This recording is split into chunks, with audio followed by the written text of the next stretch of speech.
नमस्कार मित्रांनो मित्रांनो एक अत्यंत आनंदाची बातमी आहे. आनंदाची यासाठी की आपण स्पर्धा परीक्षांची तयारी करतोय आणि आपल्यासाठी आपण जे बघतोय महाराष्ट्रामध्ये असेल किंवा भारतामध्ये वेगवेगळ्या परीक्षांमध्ये वेगवेगळे घोटाळे होताना आपल्याला लक्षात येत आहे. आता आपण मागील काही भरत्यांमध्ये सातत्याने ते बघतो आहे आणि त्या अनुषंगाने एक चांगली न्यूज आहे ती म्हणजे केंद्र सरकारच या ठिकाणी कायदा करत आहे.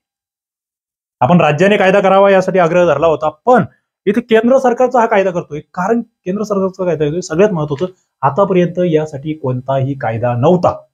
इतर वेगवेगळ्या कायद्याअंतर्गत ते गुन्हे दाखल करावे लागायचे आणि त्या अंतर्गत त्या ठिकाणी कारवाया कराव्या लागायच्या. पण आता स्पेशल कायदा येतोय, लोकसभेमध्ये ते विधेयक मांडलं गेलेलं आहे. आणि सगळ्यात महत्वाचा मुद्दा कदाचित ते आज उद्या 2 दिवसामध्ये जे आपले केंद्रीय कार्मिक राज्यमंत्री आहेत जितेंद्र सिंह यांनी हे विधेयक मांडलं होतं. ते विधेयकाचं नाव काय? सार्वजनिक परीक्षा अयोग्य माध्यमाचा प्रतिबंध विधेयक 2024 असं त्याचं नाव आहे. आता हे विधेयक नेमकं काय आहे?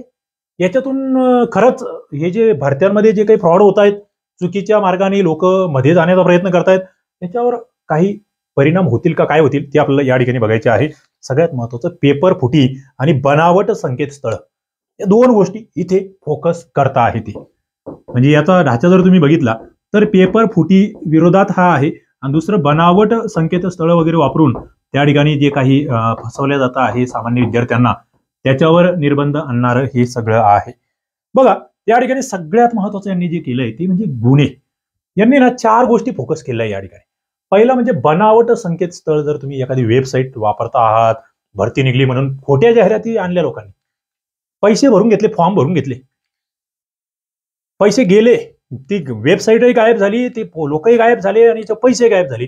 सगळ्यात महत्वाचा हा फार मोठा फ्रॉड म्हणजे आपल्या महाराष्ट्रापेक्षा केंद्रीय पातळीवर जास्त हे चाललेला आहे. पहिला मुद्दा तो. दुसरा मुद्दा आहे खोट्या परीक्षा.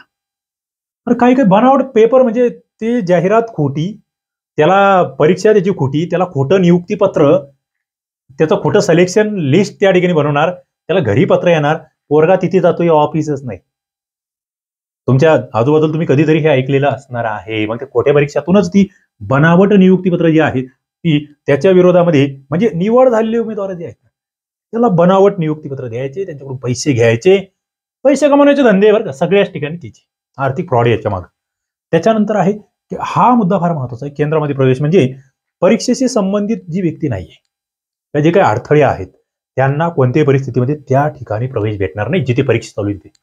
म्हणजे कॉप्यांचं प्रकरण आपण म्हणतो आहे, कॉपी, मास कॉपी वगैरे किंवा पेपर फुटणे जे म्हणतोय त्याच्यावर याच्यातून आळा बसणार. हे कायद्याने याला या ठिकाणी सगळं कायद्याच्या चौकटीत टाकण्याचं काम हे करता आहेत. पुढचा मुद्दा जो आहे स्वरूप काय आहे बघा, हे महत्वाचं आहे, हे इंटरेस्टिंग आहे. स्वरूप विचारलं तुम्हाला, स्वरूप काय आहे असं विचारलेलं आहे. मित्रांनो या ठिकाणी सगळ्यात महत्वाचा मुद्दा जो आहे की याच्यामध्ये कोण कोण येत आहे याची व्याप्ती बघा. व्याप्ती हे कोणाकोणाला लागू राहील हा कायदा सगळ्यात महत्वाचा. आता सध्या जे यांनी सांगितलेलं आहे त्याच्यामध्ये पहिला मुद्दा आलाय ते म्हणजे युपीएससी. हा युपीएससी ला लागू राहील. हा एमपीएससी म्हणजे त्या त्या राज्यातले जे स्टेट लेव्हलचे आयोग आहेत त्यांना लागू राहील. त्याच्यानंतर हा रेल्वेला लागू राहील. त्याच्यानंतर इतर ज्या काही सरकारी भरत्या आहेत सगळ्या सरळ सेवेच्या भरत्या त्या सगळ्या भरत्यांना हा कायदा लागू राहील. वेगवेगळे महामंडळ ते जरी भरती घेत असेल तर त्या सगळ्यांना हा कायदा लागू राहील. याची व्याप्ती तुम्हाला माहित असली पाहिजे. प्रश्नपत्रिका फुटणं असेल किंवा उत्तरपत्रिका फुटणं असेल यामध्ये जे स्वरूप आहे त्यामध्ये पहिला मुद्दा तो येतो, ते फुटतंय. त्याच्यानंतर प्रत्यक्ष अप्रत्यक्ष अनधिकृत पद्धतीने तुम्ही त्या परीक्षांच्या ठिकाणच्या उमेदवाराला मदत करतायत ते सुद्धा याच्यात येत आहे. मदत करणे याच्यामध्ये येत आहे. त्याच्यानंतर संगणकाच्या नेटवर्कमध्ये जर तुम्ही छेडछाड करत असाल तर ते सुद्धा याच्यात येत आहे. छेडछाड जी म्हणतोय आपण ती याच्यामध्ये येत आहे. एखादा व्यक्ती असेल, एखादा गट असेल, एखादी संस्था असेल, हिने जर त्या ठिकाणी गुन्हे केलेले असेल तर त्यांना सुद्धा त्या ठिकाणी शिक्षेची तरतूद होणार आहे. आता सगळ्यात महत्वाचा मुद्दा, तुम्ही म्हणाल शिक्षा किती आहे? शिक्षा किती होणार? सध्याचा कायदा काय म्हणतो आहे 3 वर्षापर्यंत ते 5 वर्षापर्यंत म्हणजे 3 ते 5 वर्ष त्याला तुरुंगवास होऊ शकतो. 3 ते 5 वर्ष, कमीत कमी 3, मॅक्झिमम 5 वर्ष अशी सध्या यांनी मुदत दिलेली आहे. आणि सगळ्यात महत्वाचं त्याला 10 लाखापर्यंत दंड.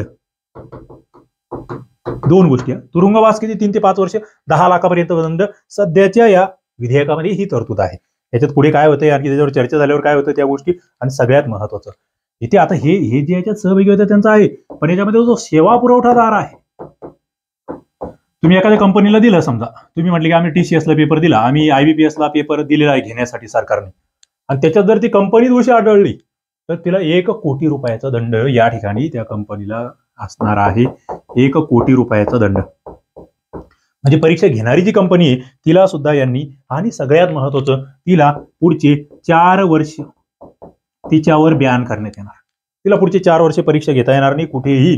तिला त्या ठिकाणी मग तिच्या संबंधितल्या कंपन्या असतील, संस्था, एजन्सी, व्यावसायिक संस्था, कंपनी, भागीदारीतल्या किंवा एकल मालकीच्या ज्या फर्म आहे त्या सेवा पुरवठा संदर्भातल्या, त्याच्यात कोणालाच त्या ठिकाणी सहभागी होता येणार नाही, हे या ठिकाणी यांनी म्हटलेलं आहे. सगळ्यात महत्वाचा मुद्दा आहे.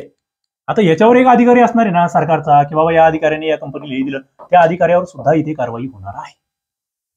यांना कॉन्ट्रॅक्ट देणारे जे अधिकारी आहेत त्यांनी व्यवस्थित लक्ष ठेवलं नाही म्हणून त्यांच्यावर सुद्धा कारवाई या ठिकाणी होणार आहे. हे लक्षात ठेवा. अशा पद्धतीने मित्रांनो हा कायदा आहे, आणि मला वाटतं निश्चितपणे याचं आपण स्वागत केलं पाहिजे. चांगली गोष्ट आहे, प्रामाणिक विद्यार्थ्यांसाठी चांगली गोष्ट आहे. तुम्हाला व्हिडिओ आवडला असेल आपल्या मित्रांपर्यंत पोहोचवा, लोकांना कळायला पाहिजे, सगळ्यांमध्ये जाणीव जागृती झाली पाहिजे. थांबतोय. धन्यवाद.